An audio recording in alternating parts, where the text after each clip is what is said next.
What's up, you freak bitches? Welcome to the Next Gen podcast. Welcome to the future. Where you get fucked in the ass. We got Victor, Mason, and I. Who are you? Who are you? Come on. This is KB. And welcome to our podcast. Yes, where we talk about technology, sacrifices, self-development, androids, anything in the future of technology. Anything. Drugs, Next gen. Steroids. Weed.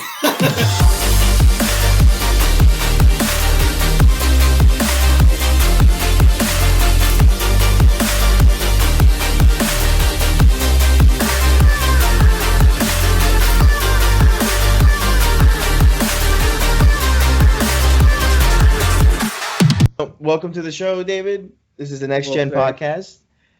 If you want to introduce yourself a little bit so the fans get to know who you are, and then we'll go from there. Cool. Well, hi guys. My name's David Rosenthal. I'm a number of things, but primarily these days I am the CEO of Global Voice Acting Academy, which is an online school and resource for everything voiceover. That includes commercial work, narration work, video game work, cartoon work, telephony, promo, everything. We teach people how to do it correctly and how to create a really wonderful business rather than just some pipe dream. We teach them how to do it every step of the way, and we hold their hands and hopefully nurture their career into a nice long one. I'm also a casting director for animation and video game character work, as well as a voice director now for some new cartoon series, which will be coming out early next year on Amazon Prime and Netflix. So that should be fun.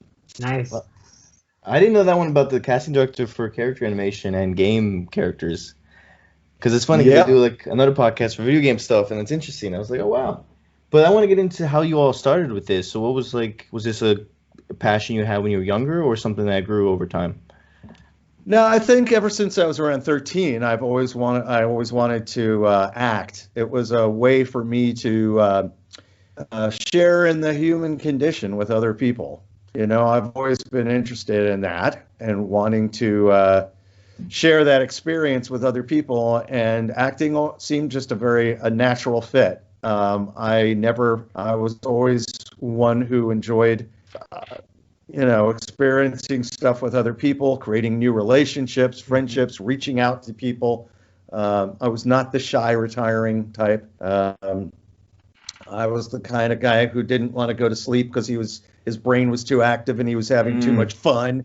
Yes. And right. And I could achieve that even when my parents would tell me as a kid, it's time to go to bed. And I'd make them laugh. I would tell jokes or do something silly and keep me going for another half hour or so before they remember that I had to go to bed again. So anyway, it's that kind of a thing. Always wanted to do it. Sorry. What were you saying, Moses? Oh, okay. You mentioned something about how in your endeavor to express your art, you wanted to share in the human condition.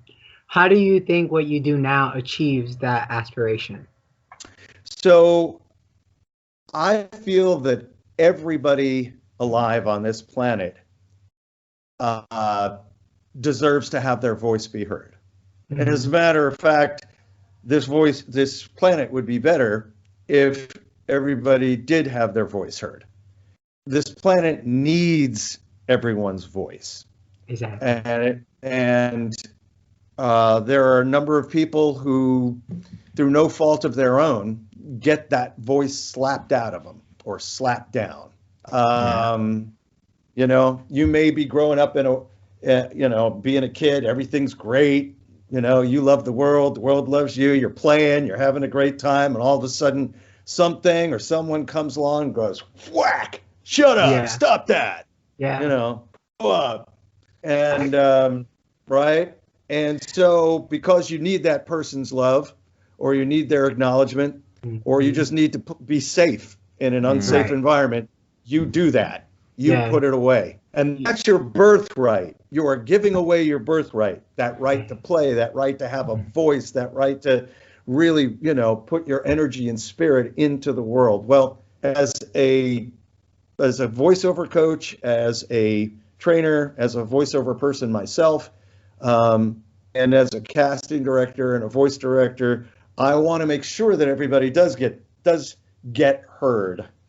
And in that way, I feel like through joy and through energy and spirit, I'm raising everybody up to a place where the world can be a better place because of their voice. So in that sense, that's sharing in the human condition. Yeah. Wow. Yeah, it definitely is. It definitely is. Because a lot of people are suppressed in their expression, and they need to be able to express. That's what we came to do.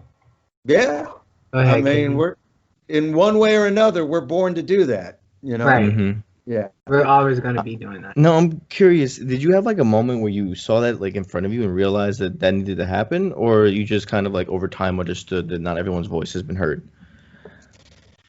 I like everybody, got my voice slapped out of me at some point, and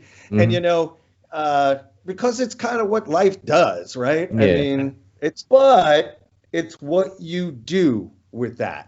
Yes. Some people just say, "Oh, I never want to get hurt again, so I'm going to close off and I'm going to be real cautious and real suspect and get more cynical." And then there are other people that say, "You know what? That was too much fun back then. I was having a good time. It got taken away from me." And so the hero's journey, all of us as heroes, is to go out, recapture that power, recapture that birthright that we all have, except get it back consciously because it was taken away unconsciously. So get it back. So get it back consciously, and then it's inviolable. Nobody can take it away again. But that's a journey. That's a journey because we get tape loops in our head going over and over and over, telling us, "Oh no, just do it this way so you don't hurt anybody. Don't mess around with it."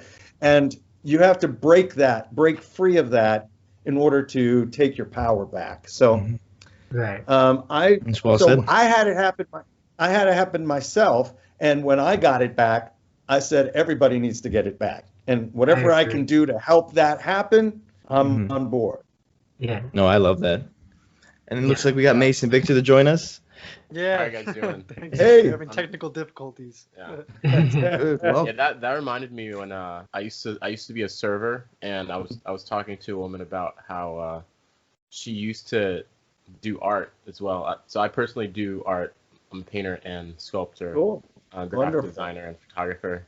A lot of things. I've seen your stuff. It's great. Oh, thank you. I appreciate it. Yeah. Yeah, and she was stuck. She was talking about how she was stuck around 30 years doing. She was doing work in like the lawyer kind of sector. Mm-hmm. Yeah. And she said that she was like entrenched in her ways, but she felt like she should have taken that initiative and like expressed herself artistically. So it kind of had regrets. She just felt like she went down the wrong path or something. Yeah. And it's like I wanted to tell her a solution. You should tell her it's never too late. That's all. Yeah, that's kind of what I told her. Good. Yeah. It's hard though. Like, why is she gonna listen to you at the same time? Right. That's you what got to be pretty motivational. You got to give a speech like David just did. Hype somebody. No, see, it's that thinking right there, Mason, that will stop you from being the voice. I know. I'm not saying don't to break try. out of their box. Right. You don't have to be anyone special to help another. Like, No. just shining your light in that little way could do a lot. There you go. Shine that light. Love it. Yeah. So it sounds like a lot you were talking about is like breaking out of those like unconscious beliefs. I call them psychological locks that we have placed ourselves in unknowingly. And so what is one way that you would recommend to someone to break out of that psychological lock? That shift paradigm. Yeah. So we talked about this briefly. I mentioned the word play. Mm-hmm. And playing is a way to break through those psychological blocks. I usually, when I work with somebody, I tell them that if you can get back to a place of play, truly a place of play, no one can judge you. And that's really what we are so conditioned is like, what are people going to think? Or if I do this, what's going to happen here? Am I going to lose this possibility and do all that? So we're our own worst critics anyway. We're always putting ourselves down, right? And then you invite other people when you are not playing, but rather working feverishly, anxiously towards things. You're inviting other people to judge you as well. And so it's like a wicked, catch-22. So until you get to a place of play, all bets are off. But if you can move back to a place of play, and I'm not talking about playing like an adult, I'm talking about playing like a kid, right? Mm-hmm. Then guess what? You are free. You have set yourself free because people can't judge people who are playing. They can't judge you if you're in a state of play. It's like if you were in a park and you're watching two kids, and the father's over there, and you wouldn't go. It's like, oh, that kid's playing a lot better than that kid. I mean, it makes no sense. It's silly because play. I think it's like also the idea of that no one wants to stop the fun. So even if someone was being kind of a jerk, like giving someone a noogie and he's like having a lot of fun, like the person getting the noogie would probably be like, okay, stop, haha, like he wouldn't. Well, like, I'll tell you what, play can be done in a sense with joy, with heart, or the kind of play where you're kind of like messing with somebody else too much. That can be an egotistical play. So, but look, I'm playing, right? But if the ego's attached to it, that chatterbox mind going, oh, look, see how well I'm doing this? Then it's not cool. It ends up not being cool. But if it's coming from the heart, if it's coming from a place of joy rather than ego, then all is well, because play is sacred to the human condition. People don't touch it. They know what it is and they love it, and they'll actually pay people lots of money to do it for them when they can't do it themselves, which is why I've made a living on camera, and people pay me to play on camera. People pay me to voice a character in a video game. It's because they're going like, well, I forget how, I don't know how, but I love it vicariously, so I'll pay you to do it. That's crazy. I say, okay, all right, that's fine. And to your point, when you say, playing, and there's a difference between playing and attaching your ego to playing and kind of making it about yourself, it's always noticeable.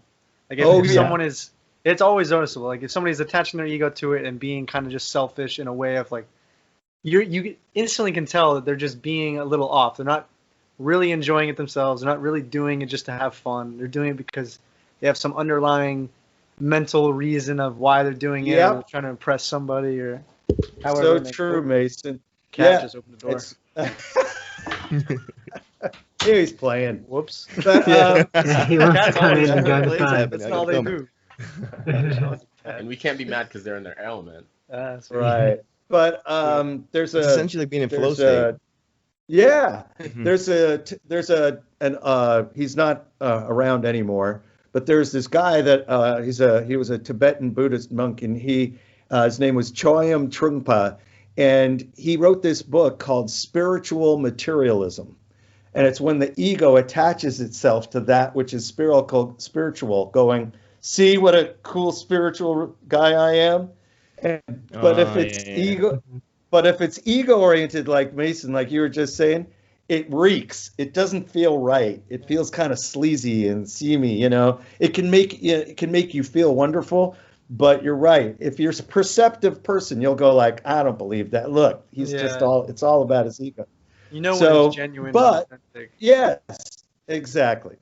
And that's what voiceover is all about. Voiceover is all about being so genuine in the way that you communicate words on a page that it's you totally suspend people's disbelief that you're in a little box, a booth with an engineer on the other side and a mic in front of you and words in front of you, and it just sounds spontaneously alive, joyful, energetic. That's the amazing thing. If you can channel that non-egotistical, playful way of communicating with other people, then you can have a life in voiceover. Interesting. Okay. That's fantastic. Hey, sorry, I have a question.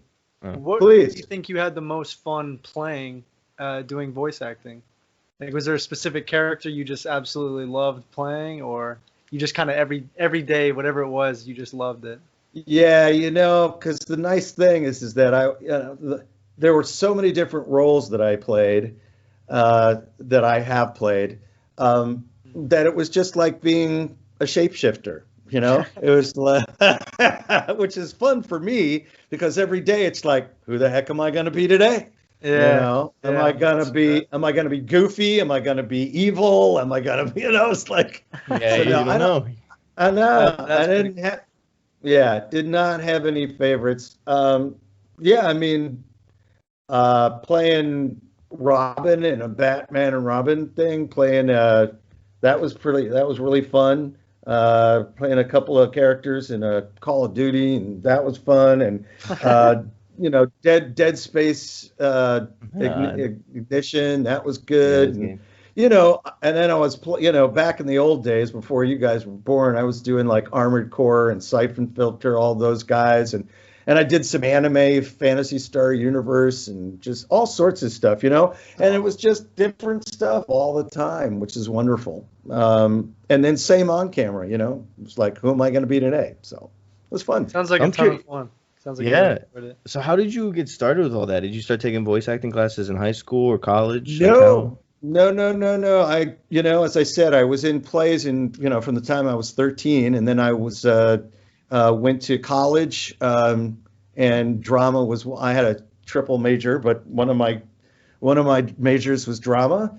And when I got out into the real world in New York City at the time, I got an agent and started auditioning. And then when I came out to San Francisco, that's when I really started booking work, and doing both on camera, mostly on camera at first. And then my agent said, "Hey, do you want to do voiceover?" And I said, "Bring it on, more the merrier." And in San Francisco at that time, video games were just getting started. That was where it started in San Francisco. Electronic Arts was there, and Sony was there, and Sega was there.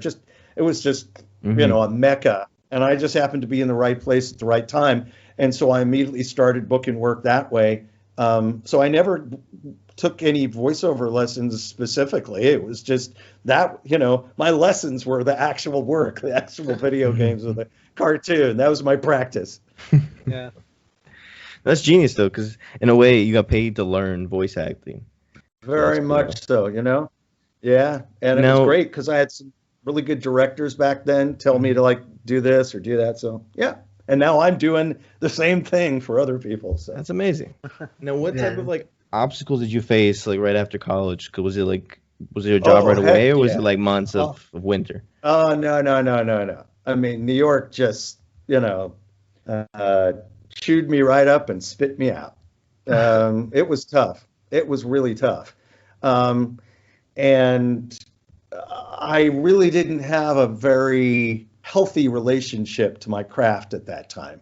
In other words, I think my ego was attached to my craft. So if I was working, if I was doing something, I was on top of the world. And if I wasn't, I was a little piece of right on the floor. And I got tired of doing, going up and down, up and down, up and down, it's just like crazy, right? It's enough to create an anxiety attack. And so I just, after a while, I said, you know what? This is not healthy. This isn't the way when I was acting before, it was always fun. It was always joyful. Now it's just like attached to my self-worth, and I don't feel, it was just wrong. I think everybody goes through that. Because you are so ready to have world come check me out. I'm so amazing, and you love that. And you've been nurtured along the way. And if you're good at what you do, you've had people tell you you're good at what you do along the way. So then for you to suddenly have to prove that again to the world, and the world doesn't care about you in the same way that, maybe your friends, your family, your teachers did. So yeah, I actually gave up acting for 3 years. Whoa. Just so I totally gave it up so that I could get a different perspective on it. I wanted to feel my self-worth regardless of what I was doing. I wanted to have a sense that I had a place in the world no matter what or who what I was doing, but it was more about who I was. And so I was I was a house painter. I was a record store manager. I delivered papers at 4 a.m. I did so many. I had all these. I was a cab driver. Did all this other stuff. Yeah. And then all of a sudden, after 3 years, I said, "Okay, I know who I am. I've got a sense of my self-worth is not in question, no matter what I do. So now, what do I want to do? I wanted to act again." But, I didn't have to anymore. It was something I wanted to do. And it wasn't related to my self-worth in the world. So guess what? Because it wasn't related to my self-worth, because it was coming from a place of play and joy, started booking right away. So, there you go. That's living proof that all you need to do is get back to that your art and your craft in such a selfless way, not a selfish way, that all of a sudden the world wants to play with you. Wow. Go fig. Crazy. That's so powerful. Beautiful. That reminds me of the Robert Greene book called Mastery, when he was talking about how he took up a lot of jobs just to find out that he did want to be a writer. There you go. Everything from like carpentry to like working at a gas station. And, Yeah, it's a long process to figure out your passion. It is, right? That's for sure. And this is something I want to tell all you 20-somethings out there. Next gen. The 20s, everybody thinks, you have such pressure on yourself. You think like in your I'm out of college. I'm in my 20s. I should know everything, right? But yeah, I should have it all together. And what's wrong with me? No. The 20s are so messed up. It's your chance to get like totally confused. It's your time to like absorb all sorts of stuff and not have to feel like you have it together. I mean, that's a misnomer, and the pressure that some people put themselves on to like get it together. Oh well, I'm an artist. I should be doing this. I should be doing that. No, I didn't hit my stride until my 30s. That's when things started. So use those 20s, fully as a chance to experiment, to mess around, to get things wrong over and over, to fail over and over, and know that that's okay, that's part of the process. And all these inventors, right? I know what was like Edison said, if I hadn't had 200 failures, I would have never had any of my successes. So that's someone who has the 2020, hindsight, be able to look and go like, oh, I see why I messed up all those times because of this, Yeah. When we're in it in your 20s, when you're in it in the moment, you just feel like crap. You're just like, oh man, I let this person out, let myself down. I can't do this. I can't do that. And then you realize once you're 30 and you're doing everything you want to do, or you're just getting started to doing it. I needed to do all that in order to be here. So please give yourself a million breaks, because being an entrepreneur, being a creative takes time, it takes effort, takes patience and perseverance, and it takes love, self-love. Right. Yeah. That was beautiful. Awesome. Self-love is We the need to best get that love. on a wall billboard. Yeah. The whole world can see. Public space billboards. So But you no, mentioned earlier about being a creative, but also knowing the business side of marketing what you create. How can you expand on that a little bit of what you learned? Yeah. So no matter what kind of amazing artist or craftsman you are, if you can't put on your business cap and look out into the world with those eyes, it won't mean a thing. And it's important that your craft have your support as a business person. I know for a lot of creatives, that's like, oh no, does that mean I have to go market myself and self-promote and do all this? And, I'd just rather do my art. Yeah, well, people are not going to just find you. You have to help them find you. And so that does involve a certain kind of keen acumen, certain kind of insight into self-promotion and marketing, branding. What is your brand? At GVAA, Global Voice Acting Academy, we started that about 5 years ago. Our brand, it has taken somewhere between 4 and 5 years for our brand to be cemented into the world of voiceover. But now that it is, everybody knows that we stand for integrity, transparency, honesty, joy. We're not about money. We're not about, trying to, get the most out of an unsuspecting voiceover wannabe and then, chewing them up and spitting them out. No. So, but that took a while to take hold. And in the same way that you guys have your own art, your own message, that is going to take a while to take hold. And you need to support it. You need to go out and take care of it, not just as a creative, but as a business person. So I learned about business models, different business models, and what works better for us and what doesn't work as well for us. You need to not push yourself on anybody. Let them know that you're there joyfully. Share, and these days there's so many ways to do that. There's so many different social media platforms and apps and all sorts of places where you can meet socially, where you don't have to say, oh, I would really like to work, for you, or I would really like you to see me and buy this and do all that. That's not what people want to hear. People want to have meaningful business friendships, which take time to create.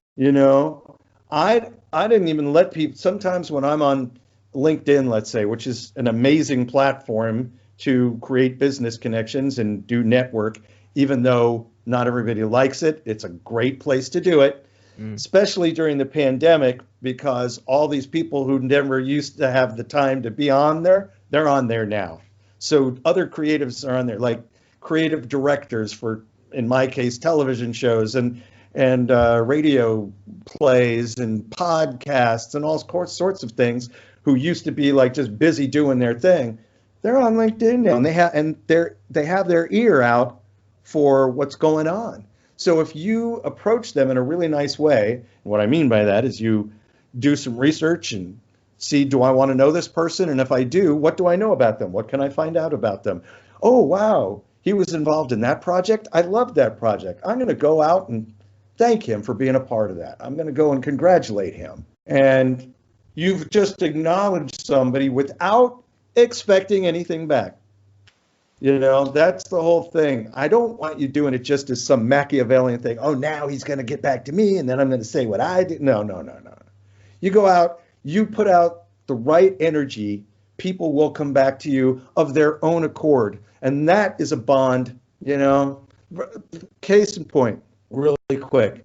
I was on LinkedIn. Some guy, was out there from China, and he had a gaming company. And I happen to know my niece, when she was a lot younger, loved these games. Reached out to him, said, "Hey, just want to tell you, my niece loves your games. It's pretty awesome."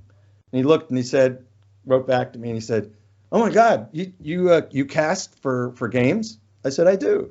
He said, "Oh well, can you cast for us?"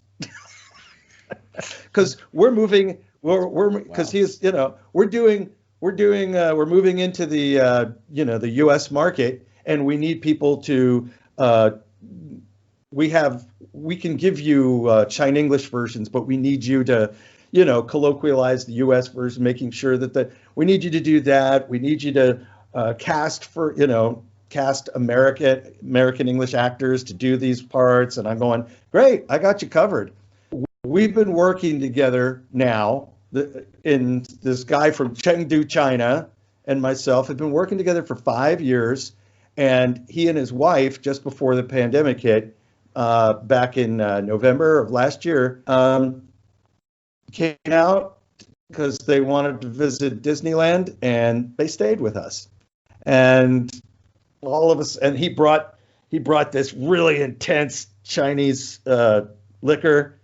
And we were jamming back shots. Party right there. and oh my God, it was so much fun. And it created this bond of friendship, right? That's what you want to create ultimately. And it takes time to do that. Mm-hmm. Patience, perseverance, business hat. Yes. I love that. Great example. So I want to get back to when you were in a winter period of your life when you were trying to discover yourself. Did you do that through just working, or did you read any books? Did you go on any adventures? How did you kind of discover what you wanted to go do again, which is acting? You know what? It's interesting. When I was going through that dark night of the soul. Yeah. Yeah, right. Yeah. I did have to go through a dark night. You do have to do that. You can't push it away, especially if you're creative, because life is going to say, if you're going to truly be creative, you need to understand the darkness as well as the light. You need to understand that hardship as well as the joy. They are different sides of the same coin. And if you're going to truly understand the depth of what you can do as a human being, as a humane being, then you need to understand what that is when life sucks and to move through it.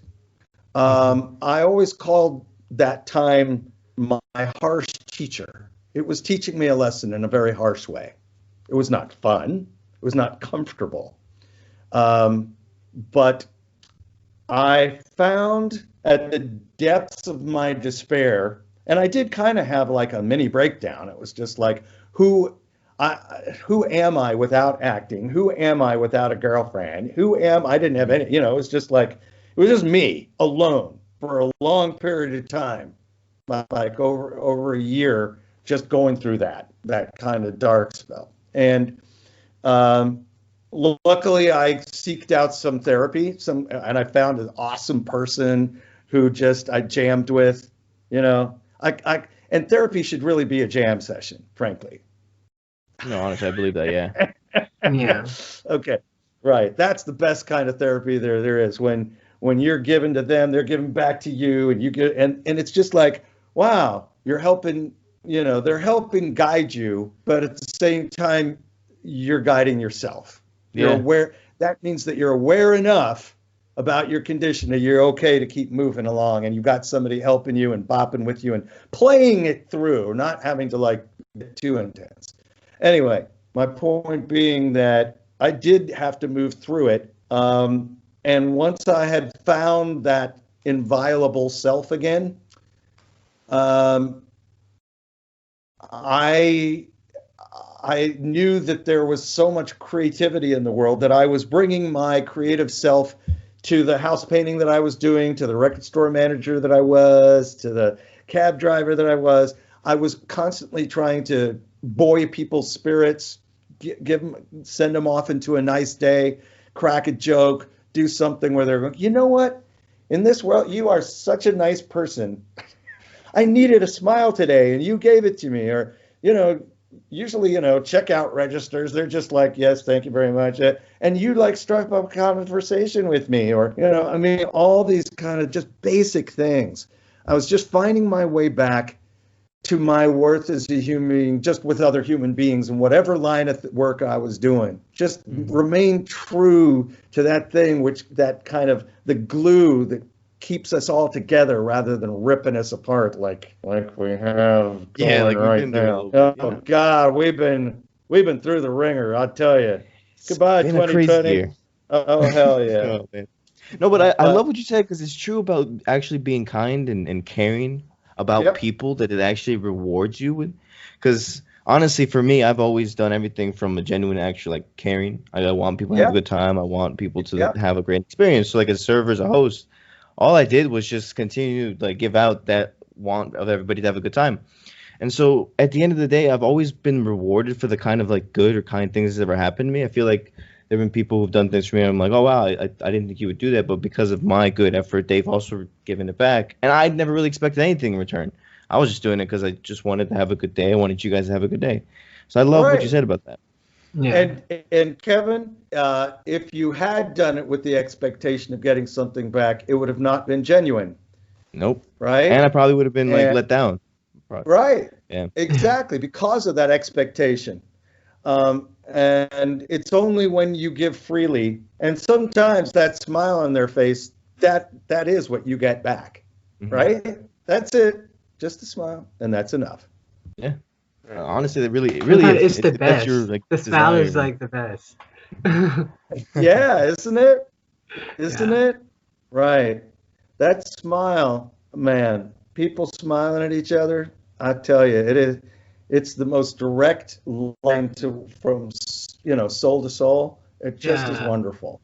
Yeah. Heart to heart. Yeah. Yeah. It's beautiful. Yeah. I do also have a question about like growing up and I guess becoming the person that you are today. Were you ever sort of like introverted or non-social? Do you think that being extroverted and being a talkative person did help you in this career path?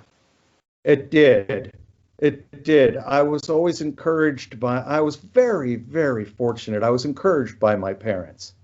I think they saw that I was a very spirited young boy,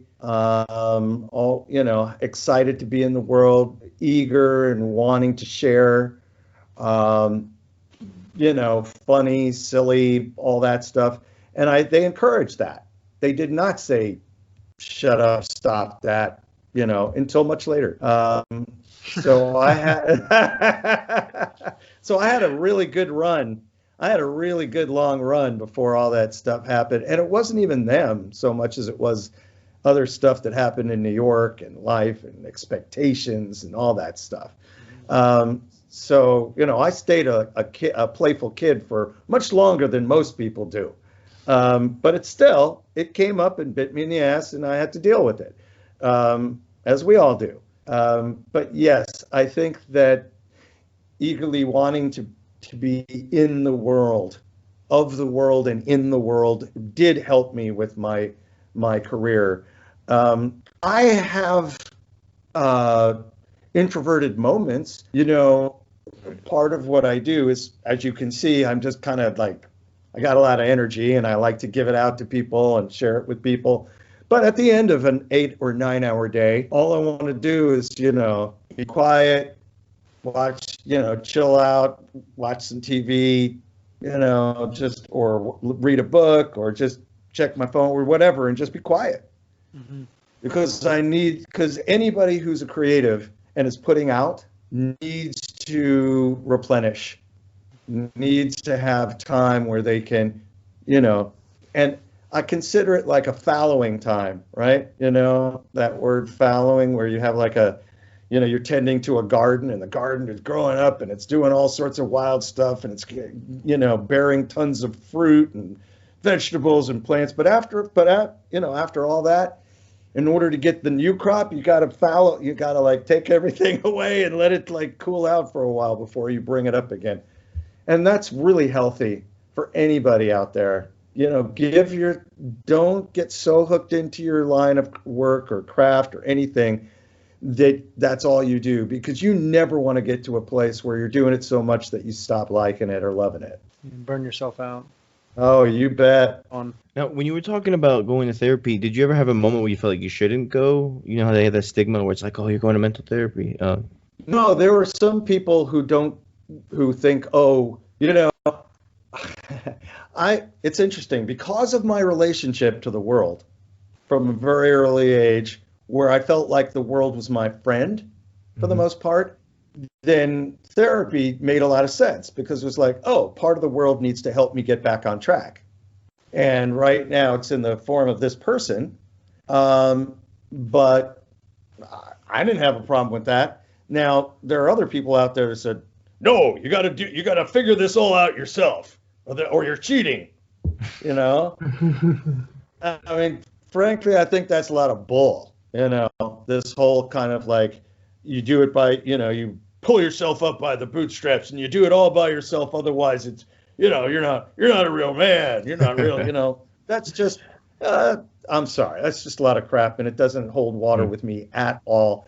And it means ultimately that if you do that you have this relationship where the world is somehow other. There's me, and then there's that. And I did this, and rather than understanding the therapy is a way of looking at the world where you can join back into what you are already a part of. Yeah. You've kind of lost your way. And, I consider, I have this idea, I have this vision of the life source that we're all a part of as this river. And you can and there are times when you can literally bathe in that river. You can go in and you can feel the water around you, and you are literally a part of that living moment. Really whoa, right? And then there are times when you are on the shoreline looking at the river. And that's beautiful too, because we can't always be in the river. It's just intense. And then there are those moments where we get distracted and we turn away from the river, and we're looking away from the river and we forget, we go like, oh, what was that? I don't remember where it was. It's literally just right behind you, but you forget to look. Mm-hmm. And that's where you get lost. And so my job is to just do little fun things to turn people back around and go, oh yeah, there it is.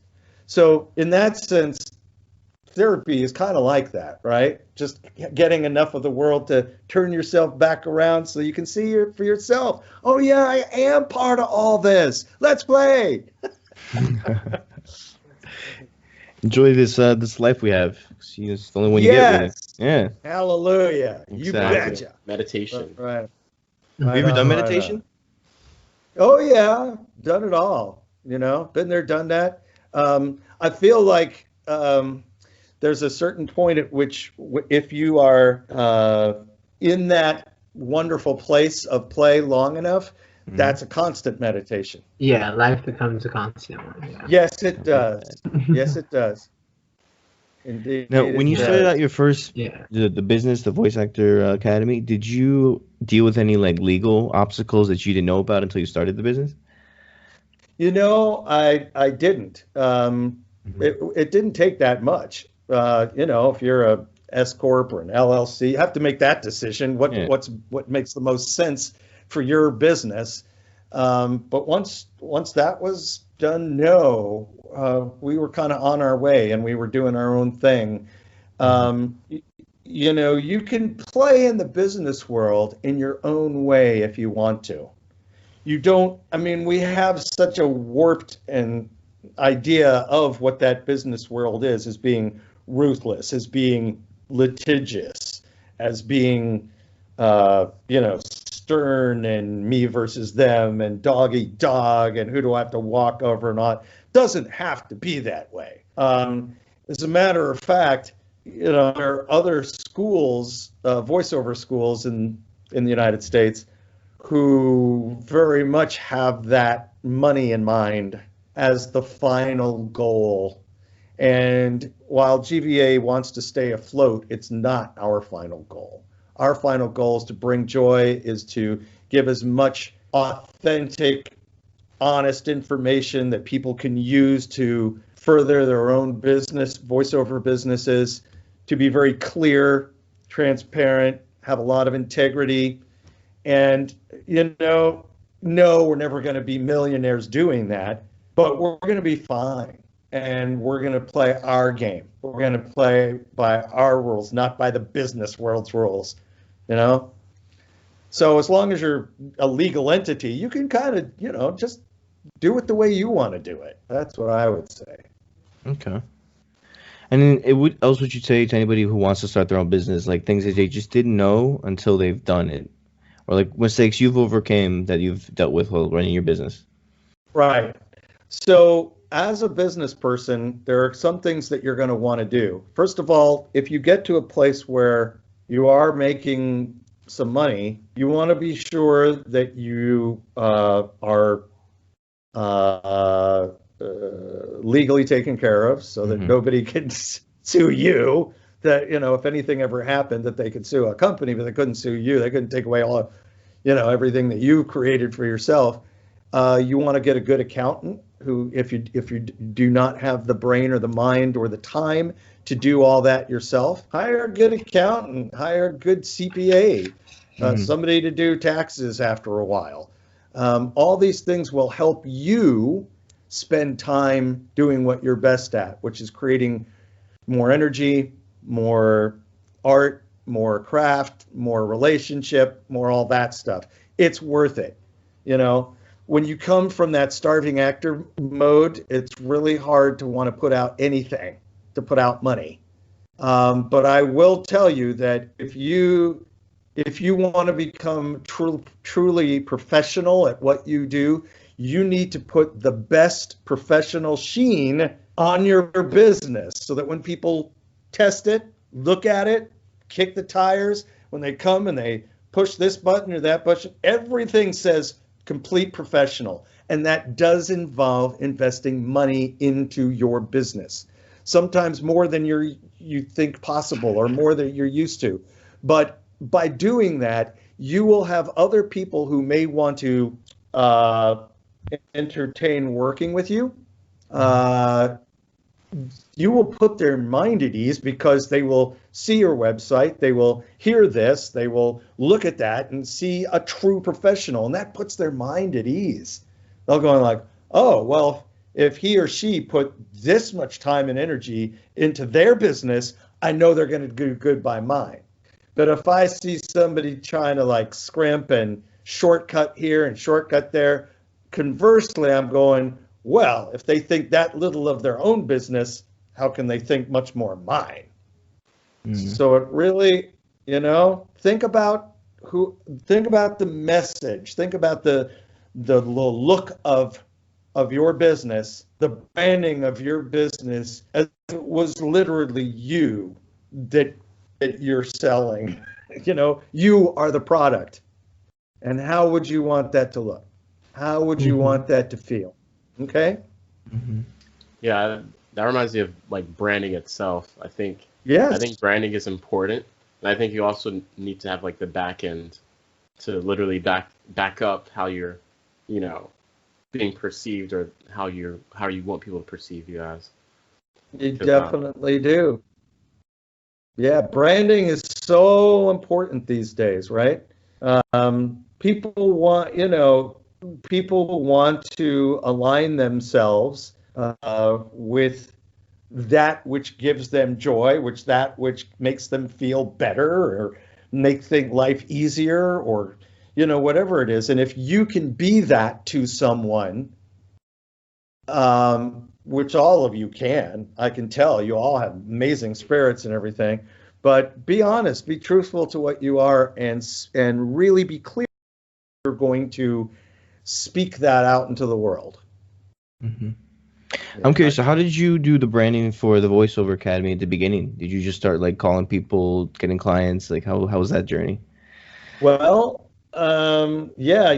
we all of us were already coaches.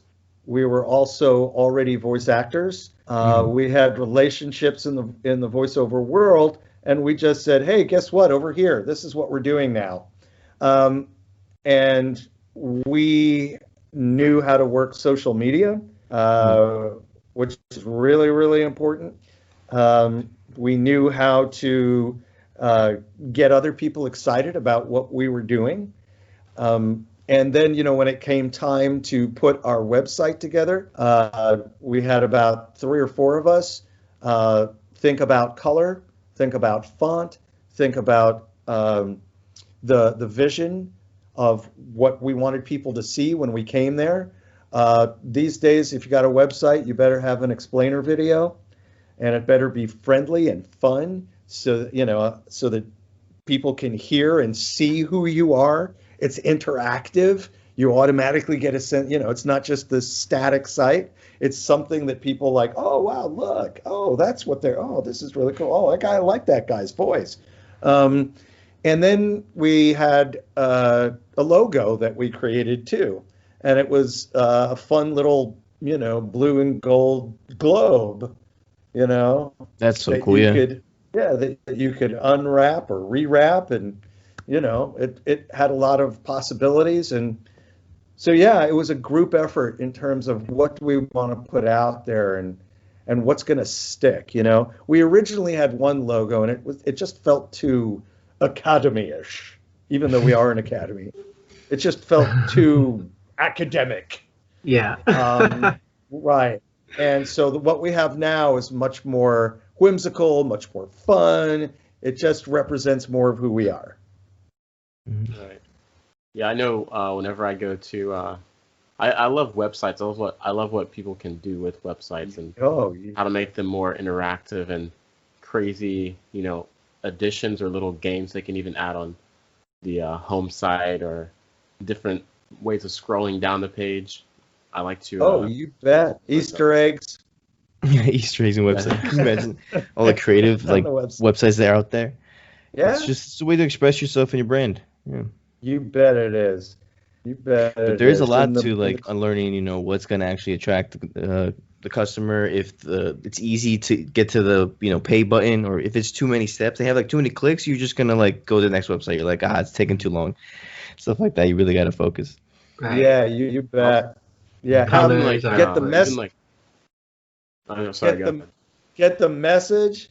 Get the message out there, and then get the call to action out there, and let them do it. Just let them do it. I always believe in letting them. There's an old acting adage: leave them wanting more, leave the audience wanting more. So if you can give them enough of wow, and then say, okay, you want more, you got to do this. Mm-hmm. And there's the entertainment industry. Woo. Yeah.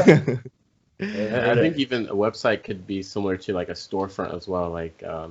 I know some stores in Japan are they have pretty extravagant stores, which makes you want to travel overseas to just visit, the crazy displays that they have, or the interactive screens and stuff to choose, if it's a clothing store, perhaps Bape or Adidas have some pretty crazy stores like that. So maybe one day you'll go to Japan. Yeah, Victor, can you imagine sure. having a shop with all your artwork over there? Yeah, we've all talked about that. That'd be awesome. Oh my goodness. Now I'm curious, what was your advice for people trying to get into public speaking? Because that's always a big one. How do you be a good public speaker? Yeah, that is not an easy thing to do, right? First of all, you have to have something to say, That's right? You gotta believe in what you're saying too. Oh, you better.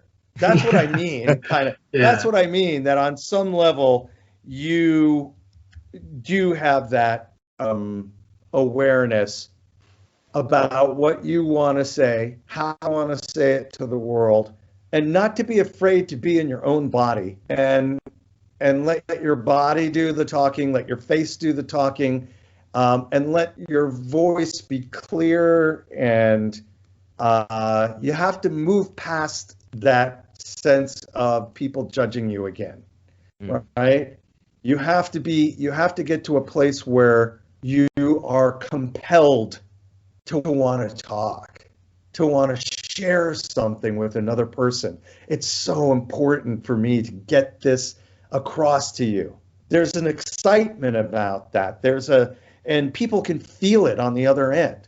And you can't do that if you're sitting with your arms slumped and, kind of talking like this, because so much of communication happens because there is the want to create a relationship with the person you're talking to. You never want to talk at people. Good public speakers, good people who are, doing presentations are literally talking to, and even more importantly, with other people. That's why they'll engage them by asking questions and, not just be sitting there talking the whole time. Right? Yeah, it keeps everybody engaged. Then someone's falling asleep. Yeah, I've noticed like how you talk. Even during this interview, you're able to like almost talk in tandem with what you said before, and kind of just be able to expand and exaggerate based on what you said before. It's like you're getting into a flow state where you are able to talk and entertain who you are talking to. I hope a little bit. It's like enjoying. Yada yada yada yada yada yada da da da da da. Sorry. Yeah, it's like you enjoy every word that you say. Yeah. One of the things at my age, because I'm an old dude, is that you realize that as much as life is long, life is also short. Your chance to be a voice in the world, be a light in the world, it keeps getting shorter as you get older, right? And so it's really important to get that going. That's what you're here for ultimately.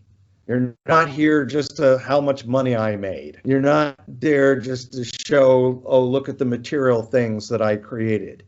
You're there in some way to leave this incredible energy, which is your spirit and your time and experience on this earth, in a way that will keep shimmering out and out as a ripple for generations to come, because you've been honestly and truthfully wanting to create that spirit into the world. And if you do that, you can die with a big smile on your face going like, I did it, I got it.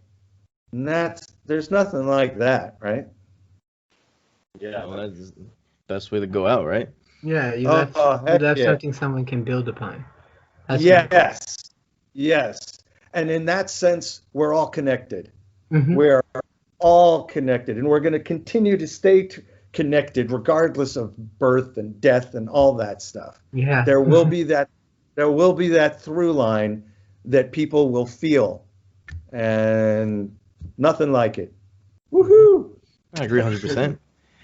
I definitely changed my perspective on creating art, because especially when you're talking about how when you first got into New York and you felt like you were just trying to, whenever you weren't making art whenever you weren't doing what you loved, felt like it wasn't you, and so you're going up and down. So that kind of opened my mind about that and how to be true to yourself and share for the sake of sharing, because you love doing it. Yes. Mm-hmm. Yeah.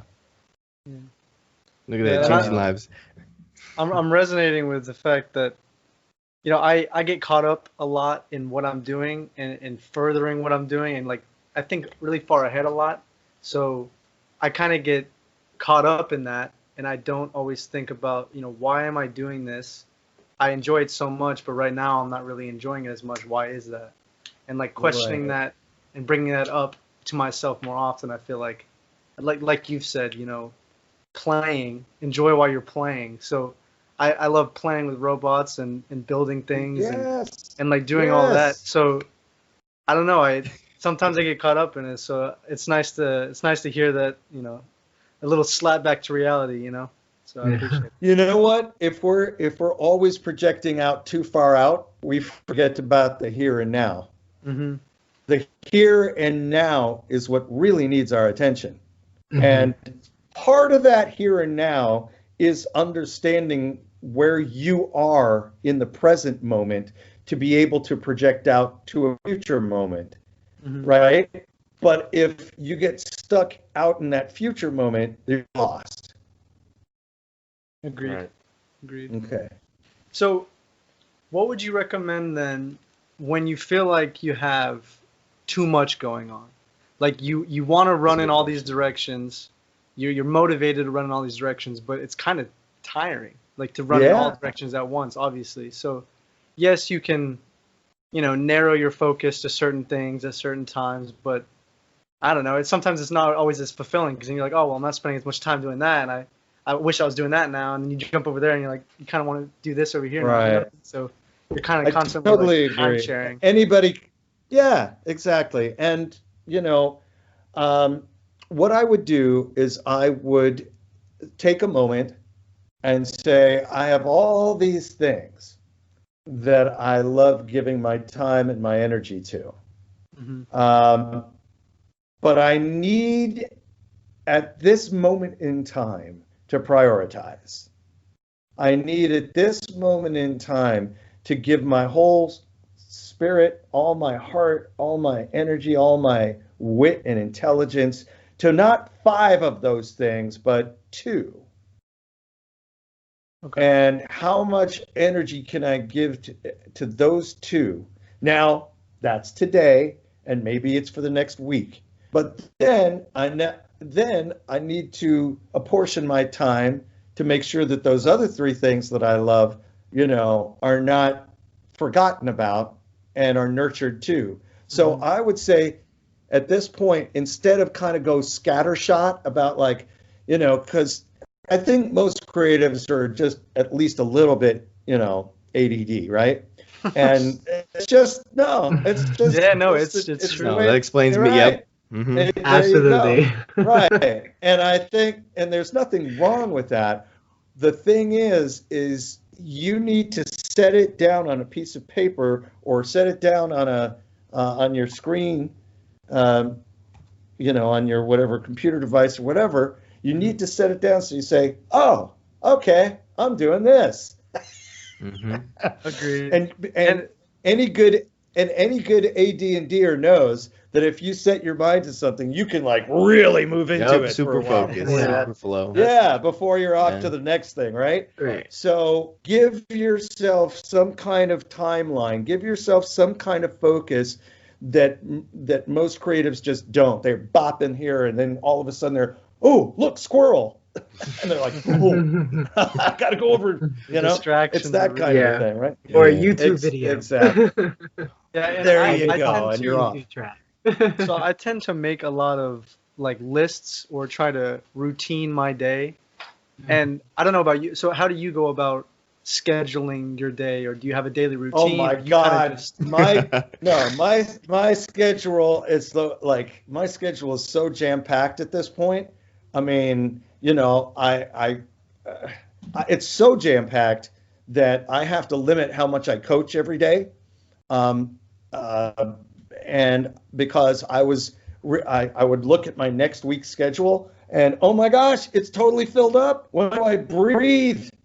So my girlfriend, she's awesome. She said, well, schedule out 2 hours where you're just free every day, where you go on, you love to jog, just go jogging out there and then come back and breathe. And, you know, then you'll have more energy to come back to this. I said, wow, I never thought of blocking out time just to do nothing, to just have me time.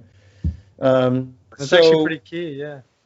It is. It's super key. I don't have any It's time super- like that. I mean, I have exercise time, but that's still, you know, you're Right. still working. No, you know, if it's like half an hour in the middle of a day or an hour, whatever, as long as you are in control of your own. See, I'm in control. as an entrepreneur, I get to decide, as a sole proprietor, I get to decide, if I want to block something off and I'm free, then nobody can block that time for me. I have a scheduler that I give out. I have a link, and people, punch in their hours. And if I'm directing a cartoon that they want me to block off 8 hours, that's great. But then the next day around those, I need a little bit more time, that type of thing. So always make sure that when you are thinking about all the wonderful things that you can do, that you have this gestating time, that you have this fallowing time, that you have time where you replenish and just sit around and enjoy the fact that life is all around you, and you don't need to be doing something that second, right? Yeah, I struggle with that. I feel like I always need to be doing something. I feel like sitting around is like not a good use of my time, but at the same time, being able to enjoy that is what I need to more be able to do. Yes, and I don't mean that you literally have to do nothing during that time, but it should be something that is not maybe so directly hooked into work and income and all that stuff. Right, that it's playful, that even if it's just a walk or a hike or watching a favorite show that you wanted to catch up on, or playing a game or whatever it is, just that it's a little bit of you time that you go like, this is why I do all this, so I can have a moment for this, and now I'm ready to do this. So, yeah. Little dopamine hit. Yeah, there you go. There you go. What else I got from that was that you're going to have to learn to live with, like, chaos. So even though you might want to schedule every single day to be perfect, it's not. Things are going to come up, or your day might be, as a voice coach, you're probably going to have, like, every week is random. So you have to learn to, like, just say, every day out of the week, I'll take 2 hours. Might be the morning, might be at night, but that's just for whatever I need to get done, my one thing. But that you also have to learn that you only can do one thing, because if you try to do 10 things, you'll only probably hit 1 or 2 a week, and it's just going to make you feel bad about yourself. When you really just pick one thing, you easy wins, you'll feel better about yourself. Life will go on. Awesome, Kevin. Yeah. Great. Yeah, that's a wonderful little pearl right there. No, you know what? It's true. Yeah. You have to live in chaos. Yeah. That life is chaotic. It really is. Yeah. And people tell you otherwise, they don't know. They don't get it. And so the more that you can be that light, be that kind of stream that just keeps moving through all the chaos, the more joyful it'll be for you. Don't try to get rid of the chaos. It's more about your reaction and how you move through it. You know? Right. It's like a dance. I see it like a dance. And so every day I try to I wake up earlier just to give myself some time to ground myself. Because if I don't ground myself, I can get pushed off and become more reactive instead of responsive throughout the day. So I'm just okay, let's just dance it out. And it becomes more okay, you gave me a move, I'll give you a move now. It's like a salsa dance. That's wonderful. Who do you like to dance to? Well, I dance to a lot of different music. Right now I'm on the Florence and the Machine. Oh, okay. Florence and the Machine. Yeah, you can dance to her. Yeah. All right. It's beautiful. But no, actually, to be honest, I think we should end it on that, because that was you killed it. That's awesome, man. That's really wonderful. Want to say, we really appreciate you coming on, man, and taking the time. I know, like you said, you have a chaotic life, so you just taking an hour out of your day just to talk to us and really motivate us. I think we all learned a lot. Yeah. I really appreciate it. I saw so much wonderful stuff. Kevin was nice enough to share your websites, and tell me a little about what you were doing. And I just said some kindred spirits. I got to spend some time with them. Exactly. Thank you. And we appreciate it. Thank you so much. That. Absolutely. And it worked out perfectly. Before we let you go, I want to ask you one last question. If you could put a phrase or any type of quote on, let's say we call it the space billboard that everyone can see, what would you say? What would I say? What would be your little phrase or quote? Relax. No, that's a good one. Yeah, just relax. Take it easy. Relax. Just breathe. Yeah, breathe and relax. Yes. Oh, that's amazing. Absolutely. All right, Thank you well- for your time. We appreciate your Yeah, I'm contribution. expecting great. I'm looking forward to following your paths and see where you guys go. Let me know if I can be of service to you in any way along the way. And if anybody's interested in voiceover, they can always, go to globalvoiceactingacademy.com and look us up there. I offer free 15-minute consultations to anybody about anything, but it's usually about voiceover, just to see whether it's the right thing for them. Please see us again next Wednesday at 8 a.m. Thank you. Hey, yeah, wow.